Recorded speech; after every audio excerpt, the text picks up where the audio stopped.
Hello learners, welcome again to my channel and English Hourly. Okay, error correction concept 7.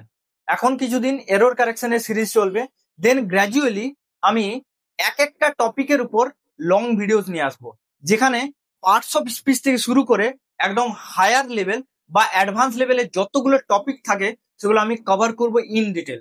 ওকে, তো আজকের যেটা concept সেটা হচ্ছে বেসিক্যালি ভয়েস চেঞ্জের উপর। ভয়েস চেঞ্জের উপর আমরা কিছু এরর করে থাকি অজান্তে, সেটা একটু জানার চেষ্টা করি। দেখো, ভয়েস চেঞ্জ করার সময় কি করতে হয় আমরা জানি যে ভয়েস দু প্রকার, active voice, passive voice. Active ভয়েসকে আমাদেরকে প্যাসিভে কনভার্ট করতে হয়। ওকে, তো সেক্ষেত্রে কি হয়, অ্যাক্টিভ ভয়েসের যে সাবজেক্ট সেটা প্যাসিভ ভয়েসে অবজেক্ট হয়ে যায়, আর অ্যাক্টিভ ভয়েসের যে অবজেক্ট সেটা প্যাসিভ ভয়েসে সাবজেক্ট হয়ে যায়। এটাই আমাদের ধারণা বা কনসেপ্ট, যেটা আমরা জানি। দেখো, এখানে সাবজেক্ট কে আই, এখানে ভার্ব হচ্ছে গো, আর টু স্কুলটা হচ্ছে অবজেক্ট, তাই তো? এটাই জানি আমরা। তাহলে যখন প্যাসিভ করার সময় এই অবজেক্ট আগে চলে আসে, স্কুল, স্কুলের জন্য আমাদেরকে একটা বি ভার্ব লাগে ইজ, তারপরে যে ভার্ব থাকে ওর ভার্বের থার্ড ফর্ম ইউজ করতে হয় বাই, আই সেটা মি হয়ে যায়। আচ্ছা, এটাই তো স্কুল ইজ গন।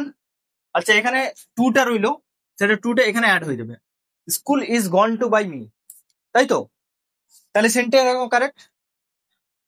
না, সেন্টেন্স কারেক্ট নেই, সম্পূর্ণ সেন্টেন্সটা ভুল, সম্পূর্ণ সেন্টেন্সটা ভুল আছে।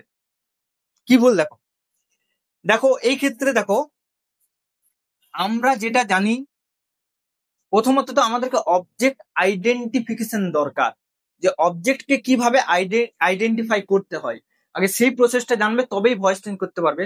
দেখো, সব থেকে যেটা গুরুত্বপূর্ণ ব্যাপার সেটা হচ্ছে যে যখন আমরা অ্যাসার্টিভ সেন্টেন্সের ভয়েস চেঞ্জ করি, কোন সেন্টেন্স? Assertive sentence. অ্যাসার্টিভ সেন্টেন্সের ভয়েস চেঞ্জ করার সময় এর রুলটা কাজে লাগে। প্যাসিভ এর সময় এই রুলসটার কোনো ইউজ হয় না। দেখো, জেনে রাখো একটা জিনিস, যে যখনই আমরা অ্যাসার্টিভ সেন্টেন্সের কোনো ভয়েস চেঞ্জ করতে যাব, তখন একটা জিনিস মাস্ট হতে হবে, সেটা হচ্ছে যে ভার্বটা থাকবে সেটা যেন ট্রানজিটিভ ভার্ব হয়। সেটা অতি অবশ্যই ট্রানজিটিভ ভার্ব হতে হবে। ট্রানজিটিভ ভার্ব মিন্স না, যে ভার্বের হ্যাজ অবজেক্ট, যে ভার্বের অবজেক্ট থাকে তাকে আমরা ট্রানজিটিভ ভার্ব বলি, আর যে ভার্বের অবজেক্ট থাকে না তাকে আমরা ইনট্রানজিটিভ ভার্ব বলি। তাহলে এখানে যে গো রয়েছে এটা তো ভার্ব। আচ্ছা, এই ভার্বটা কি ট্রানজিটিভ নাকি ইনট্রানজিটিভ সেটা দেখা যাক। তার আগে একটা জিনিস জেনে রাখো, এই যে অবজেক্টকে খোঁজার জন্য কি করতে হয়, যে ভার্ব থাকে না সে ভার্বকে হোয়াট বা হুম দিয়ে কোয়েশ্চেন করতে হয়। যদি হোয়াট বা হুমের উত্তর দিচ্ছে তবে সেটা অবজেক্ট, যদি না দিচ্ছে সেটা অবজেক্ট নয়। দেখা যাক। তাহলে আই গো টু স্কুল, আমি স্কুলে যাই। ধরো এই গো কে আমি হোয়াট দিয়ে কোয়েশ্চেন করে দেখি, আমি কি স্কুলে যাই, আমি কি যাই, উত্তর কি হচ্ছে? এটা আমি কি যাই হয় না, আমি কাকে যাই। হুম মানে তো কাকে। দেখো, দুটোর অ্যান্সার কি দিচ্ছে, আমি কি যাই নাকি কোয়েশ্চেনটা বেটার হতো আমি কোথায় যাই। আমি কোথায় যাই, উত্তর আসছে স্কুলে। তাহলে কোয়েশ্চেনটা কিসের উত্তর দিচ্ছে? হোয়ার। তো হোয়ার দিয়ে তো নয়, অবজেক্ট খুঁজতে গেলে তোমাকে হোয়াট আর হুম দিয়ে কোয়েশ্চেন করতে হবে, আর অন্য কোনো ওয়ার্ডের নয়। তাহলে হোয়ার এর অ্যান্সার দিচ্ছে, তার মানে এটা অবজেক্ট নয়। অবজেক্ট কিন্তু কার অবজেক্ট?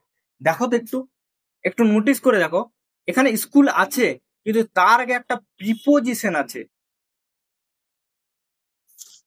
প্রেপোজিশন আছে। তো প্রেপোজিশনেরও তো অবজেক্ট থাকে। তাহলে এই যে স্কুলটা, এটা আসলে ভার্বের অবজেক্ট নয়, প্রেপোজিশনের অবজেক্ট। আর ভয়েস চেঞ্জ করতে গেলে ভার্বের অবজেক্ট হতে হবে। তো এই ক্ষেত্রে আমি যদি এই যে আগের সেন্টেন্সটা লিখেছিলাম, school is gone to by me, যারা যারা এইভাবে এই ভয়েস চেঞ্জটা করছে তারা তাদের ডে টু ডে লাইফে ভুল করছে, যেটাকে আজকেই শুধরে নাও, পুরো ইন ডিটেলসে ব্যাপারটা বুঝিয়ে দিলাম। ভয়েস চেঞ্জ হওয়ার জন্য অতি অবশ্য ভার্বটাকে ট্রানজিটিভ হতে হবে। একটা এক্সাম্পল দেখাই।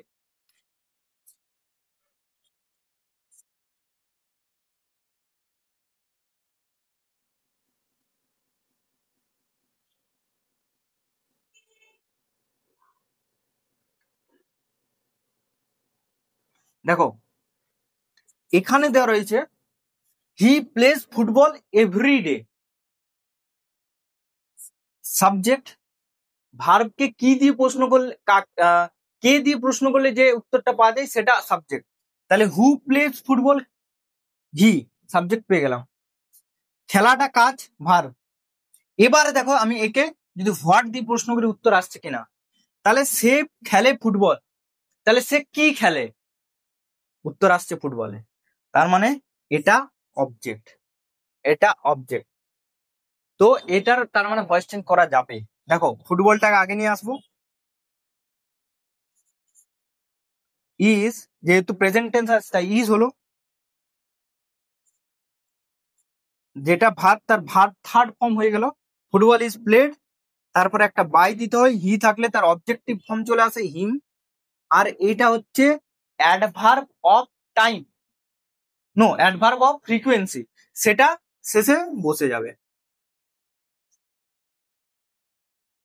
এইটা হয়েছে কারেক্ট ভয়েস চেঞ্জ। তাহলে আগের যে ভয়েস চেঞ্জটা করছিলাম সেটা রং। তাই অতি অবশ্যক ভয়েস চেঞ্জ করার আগে দিয়ে দিয়েছে কেউ, তো সেটা ভয়েস চেঞ্জ করতে যাও না, দেখে নেবে যে ভয়েসটার মধ্যে ভার্বটার অবজেক্ট আছে কিনা। যদি থাকে তাহলে সেটার ভয়েস চেঞ্জ হবে, না থাকে তাহলে তাকে বলে দিও যেটা ভয়েস চেঞ্জ করা যাবে না। আর কিভাবে অবজেক্টকে আইডেন্টিফাই করব, হোয়াট আর হুম দিয়ে প্রশ্ন।